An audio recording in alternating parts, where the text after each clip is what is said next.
ស្រោណាំនឹកតានុសាបូមនឹងស្រីយើងរស់នៅជាមួយនឹងគ្នាពេញដោយក្តីសុខហើយពួកយើងបានសេចចាប់ទុំគ្មានថ្ងៃណាដែលព្រាត់ក្បត់ទៅមានអ្នកថ្មីសៀងឡើងតែបើមានម្នាក់ណាដែលក្បត់យើងស៊ូប្រត់រហូតតែអ្វីដែលបងមិនធ្លាប់គិតសោះពីលើនេះរឿងរ៉ាវចិននឹងវាកើតឡើងហើយរឿងនោះកើតឡើងព្រោះតែស្លងតាមតាយរូបអូននេះហើយជាអ្នកបងកូឡាធ្វើឲ្យបងសែនឈឺជប់ចាប់ឈឺស្ទើរស្លាប់អូអត់នៅបេញទ្រូង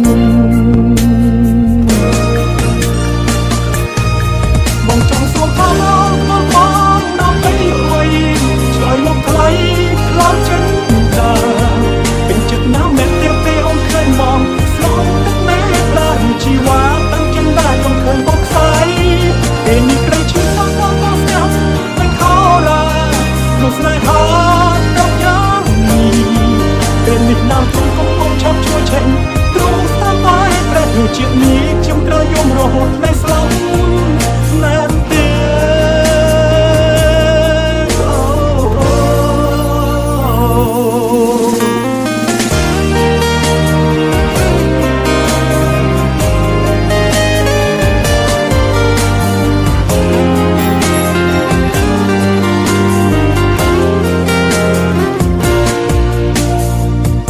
អ្វីដែលបងមិនធ្លាប់គិតសោះពីលើនេះរឿងរ៉ាវចិននឹងវាកើតឡើងហើយរឿងនោះកើតឡើងព្រោះតែសុំត្រាំកាយរូបអូននេះហើយជាអ្នកបងកូឡាធ្វើឲ្យបងសែនឈឺជប់ចាប់ឈឺស្ទើរស្លាប់អូអត់នៅពេញព្រួង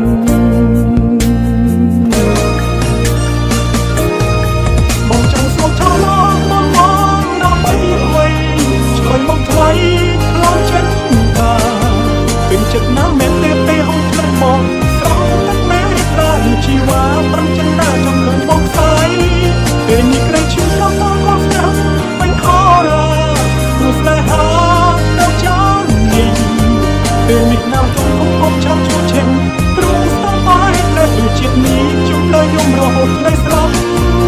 ណាស់ទេ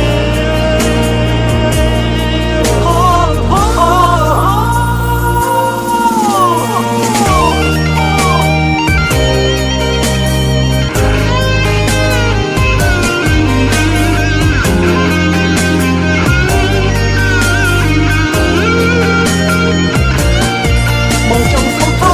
ព្រមមកដើម្បីអួយឆ្លើយមកថ្លៃខោចិនតា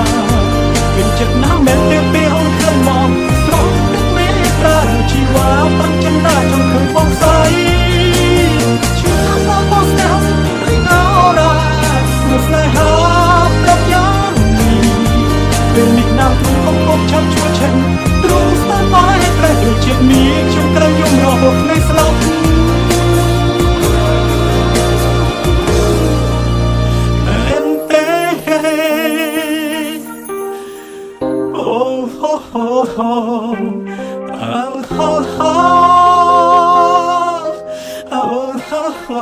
Oh,